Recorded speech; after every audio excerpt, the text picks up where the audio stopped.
যে ব্যানারটা রয়েছে আপনারা দেখছেন, তারেক রহমান কর্তৃক নির্দেশিত ৩১ দফা। ৩১ দফা হলো রাষ্ট্র গঠনের। আমি যদি সোজা কথায় বলি, আমরা বলে থাকি Islam is a complete code of life, অর্থাৎ ইসলাম ধর্ম একটা পরিপূর্ণ জীবন ব্যবস্থা। যেমন দেখেন, করোনার সময় বলছিল বারবার গার্গেল করতে হবে, নাক ধুতে হবে, হাতের কনুই পর্যন্ত ধুতে হবে, মুখমণ্ডল ধুতে হবে। সবগুলোই কিন্তু আমাদের পবিত্র কোরআনে সন্নিবেশিত আছে। আবার দেখেন ৫ ওয়াক্ত নামাজ পড়তে হবে। যে লোক ৫ ওয়াক্ত সঠিকভাবে নামাজ পড়ে, দেখেন ডায়াবেটিস রোগও তার কাছাকাছি যায় না, কারণ এটা কিন্তু একটা প্র্যাকটিস। যেমনি ভাবে একটা ধর্মকে পরিপূর্ণতা দেয় আল্লাহ রাব্বুল আলামিনের নির্দেশনা, আমরা সেটা পরিপালন করি। আর রাষ্ট্র গঠনে নেতৃবৃন্দ নির্দেশনা দিয়ে থাকেন, যে নির্দেশনা অত্যন্ত ভিশনারি এবং অত্যন্ত দার্শনিক। আমাদের নেতা জনাব তারেক রহমান যখন হাসিনা ক্ষমতায়, তার দুঃশাসনে যখন আমরা ক্ষত বিখ্যাত, তখন উনি ৩১ দফা দিয়েছিলেন। এই ৩১ দফার মধ্যে ভোটের অধিকার আছে। আমার ভোট আমি দেব, যাকে খুশি তাকে দেব। এই ৩১ দফার মধ্যে আমার মৌলিক অধিকার আছে। একজন নাগরিক হিসাবে আমার যে অধিকার, সেই অধিকার আমি ভোগ করব। এখানে কে রাষ্ট্রপতি, কে প্রধানমন্ত্রী, কে মন্ত্রী, কে এমপি, সে আমার এই অধিকার ক্ষুণ্ণ করতে পারবে না। এই ৩১ দফার মধ্যে মা বোনদের প্রতি যে অন্যায় করা হয়, অত্যাচার করা হয়, নারী নির্যাতন করা হয়, সেখানে স্পষ্ট ভাষায় বলে দেওয়া হয়েছে নারী নির্যাতন করা চলবে না। কবি কাজী নজরুল ইসলাম এই পৃথিবীতে সৃষ্টি যা কিছু কল্যাণকর, অর্ধেক তার করিয়াছে নারী, অর্ধেক তার নর। বেগম খালেদা জিয়া ওই দৃষ্টিতে বিশ্বাস করেন, জনাব তারেক রহমানও সেই দৃষ্টিতে অগ্রসর হয়েছেন। এদেশের শিশুকে আগামী দিনের যোগ্য হিসাবে গড়ে তুলতে হবে, সেজন্য কথা বলা হয়েছে। আমাদের শিক্ষাকে উন্নত করতে হবে, ৩১ দফায় বলা হয়েছে। আমাদের চিকিৎসা ব্যবস্থাকে উন্নত করতে হবে, বলা হয়েছে। শিশু খাদ্যে কখনো বিষ মিশানো যাবে না, এ ব্যাপারে বলা হয়েছে। আমাদের স্বাধীনতা সার্বভৌমত্ব রক্ষার জন্য ঐক্যবদ্ধভাবে কাজ করতে হবে, তাও বলা হয়েছে। রাজনীতিবিদ এবং প্রশাসনিক কর্মকর্তারা যে দুর্নীতি করেন, এই দুর্নীতি রোধ করে একটি কার্যকর গণতান্ত্রিক রাষ্ট্র প্রতিষ্ঠা করতে হবে, যেখানে সুশাসন প্রতিষ্ঠা হবে। এটাও আমাদের নেতা জনাব তারেক রহমান তার ৩১ দফায় সন্নিবেশিত করেছেন।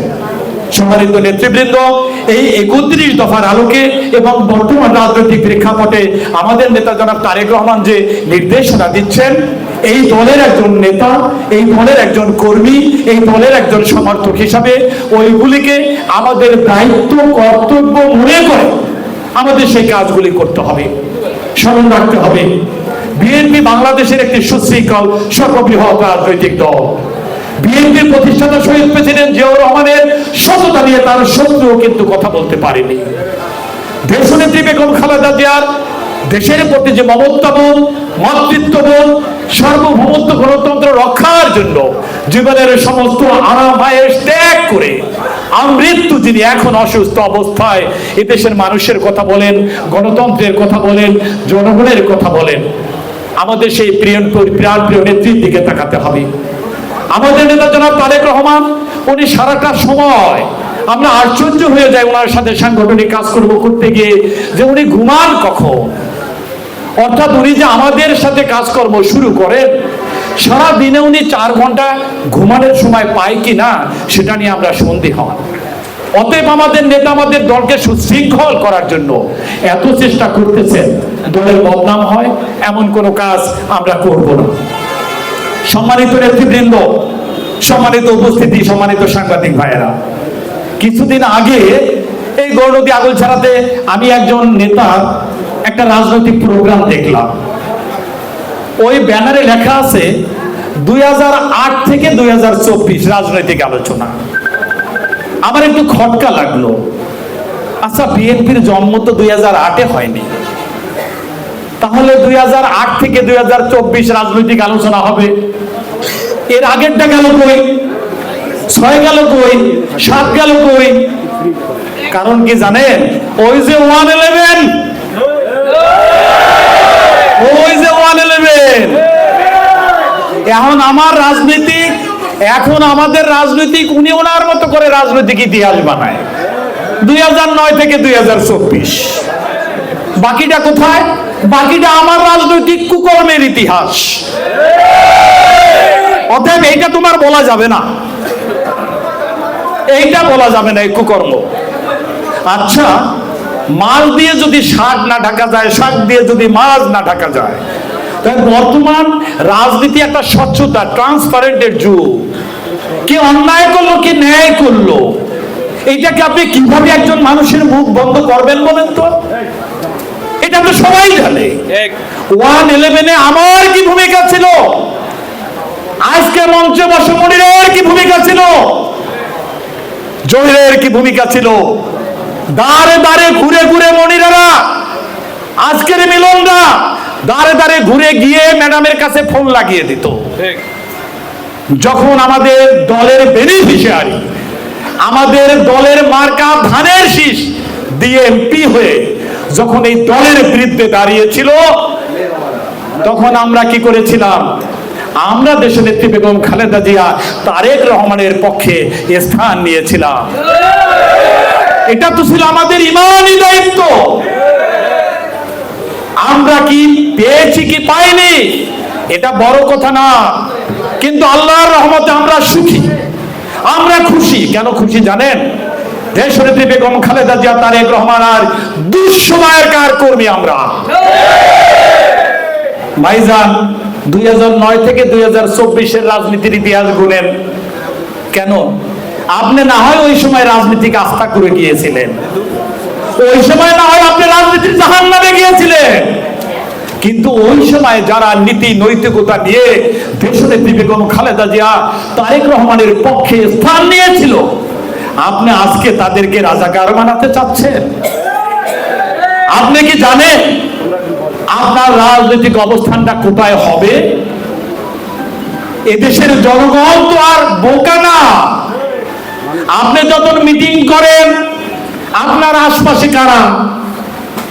বাম পাশে জাতীয় পার্টি, ডান পাশে জাতীয় পার্টি, পিছনে বসান আওয়ামী লীগের নির্বাচিত পৌর মেয়র, আওয়ামী লীগের ভোটবিহীন নির্বাচিত চেয়ারম্যান পিকলু গুহকে আপনি শেল্টার দেন। শরীফলের ভোটারবিহীন চেয়ারম্যান, আওয়ামী লীগের সেই যে বেপরোয়া দুর্নীতিবাজ ব্যক্তি, আপনি তাকে সাথে নিয়ে, ফারুককে সাথে নিয়ে ঘোরেন। আচ্ছা, আপনি বলুন তো, এগুলি কি স্পষ্ট না? এগুলিকে আপনি রাতের অন্ধকারে করে, আপনার কি লজ্জা হয় না? যারা আমাদের নেতা কর্মীদের হাত, যাদের আমাদের নেতা কর্মীদের রক্তের অর্জিত যাদের হাত, আর আপনি তাদেরকে স্টেজে নিয়ে বসেন, আপনার এই কেমন নীতি নৈতিকতা? কিভাবে রাজনীতির সক্রেটিস? আপনি নিজেকে কিভাবে রাজনীতির প্লেটো? কতদূর পড়াশোনা করেছেন? প্রশ্ন যদি করি উত্তর দিতে পারবেন না। বিএনপি যারা করে, শহীদ প্রেসিডেন্ট জিয়াউর রহমানের দল, মৌচাকে ঢিল মারবেন না। শহীদ প্রেসিডেন্ট জিয়াউর রহমানের কর্মীরা কিন্তু জানাজা পড়ার আগে ওযু করে, মিলাদ পড়ার আগে কিন্তু শহীদ প্রেসিডেন্ট জিয়াউর রহমানের কর্মীরা ওযু করে পাক পবিত্র হন। আপনি আয়নার সামনে দাঁড়িয়ে জিজ্ঞাসা করবেন আপনি এই কাজগুলি করেন কিনা। ঈমান আসে কোথা থেকে? কাদের দিকে হাত তুলেন, কাদের দিকে আঙ্গুল তুলেন? জাতীয় পার্টি আওয়ামী লীগ সংমিশ্রণে ব্লেন্ডারের ভিতরে ঢুকিয়ে ব্লেন্ডিং করে আপনি একটা নতুন রাজনৈতিক সালসা তৈরি করেছেন। এমন সালসা আপনি খাওয়াই দিলেন, আপনি পৌরসভার কমিটি করছেন, আহ্বায়ক বহিষ্কৃত। এত ভালো লোক আপনার সদস্য সচিব বানাইছে, রাজনৈতিক কৃষ্টি কালচার বিবর্তিত আচরণ দলের শৃঙ্খলা বিরোধী কাজের কারণে বহিষ্কৃত। আপনার যে কয়জন লোক আছে আপনার ডানে বামে, আপনি এদেরকে সংশোধন করেন। আপনার কারণে, আপনার সুবিধা আওয়ামী জাতীয় পার্টির কারণে বিএনপির বদনাম হবে, আর আমরা বসে বসে দেখব। ভাবলেন কিভাবে?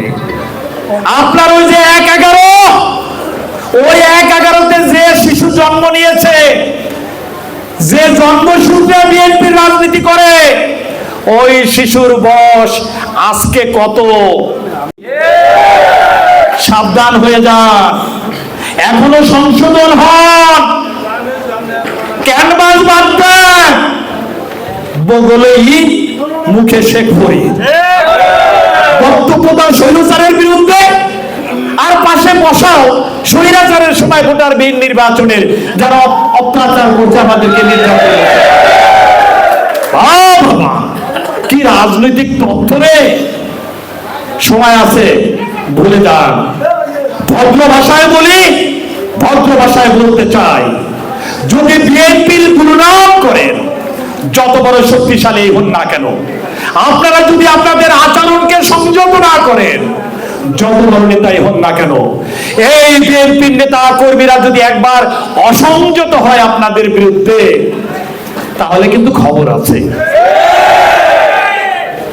করে আর একটা কথা বলতে চাই, আপনি হলেন ঘর গড়ার কারিগর, আর একজন আছে সে নিজে ভ্যান বানায়, আর একজন আছে নিজে ঘর বানায়, আর একজন আছে নিজে মিষ্টির দোকান বানায়, আর একজন আছে হোটেল দেয়। এর অর্থ কি? যে যে কাজে পারদর্শী দায়িত্ব দেওয়া হয়েছে সে তো সেই কাজ করবে। বরিশাল বিভাগের কমিটি সুন্দর করে ত্যাগী নেতা কর্মীদের সমন্বয়ে করার জন্য আল্লাহর রহমতে মাননীয় অ্যাক্টিং চেয়ারম্যান এবং মাননীয় ভারপ্রাপ্ত চেয়ারম্যান আমাদের মমতাময়ী মা বেগম খালেদা জিয়া 2016 সনে আমাকে দায়িত্ব দিয়েছিলেন। আমরা দায়িত্বে ছিলাম 3 জন। আমার সাথে ছিলেন একজন সাংগঠনিক সম্পাদক, উনি বর্তমানে রাজনৈতিক কাজ থেকে যে কোনো কারণে বিরত আছেন। তো সেখানে দায়িত্ব তো আমার বরিশাল বিভাগটাকে পুনর্গঠিত করার জন্য।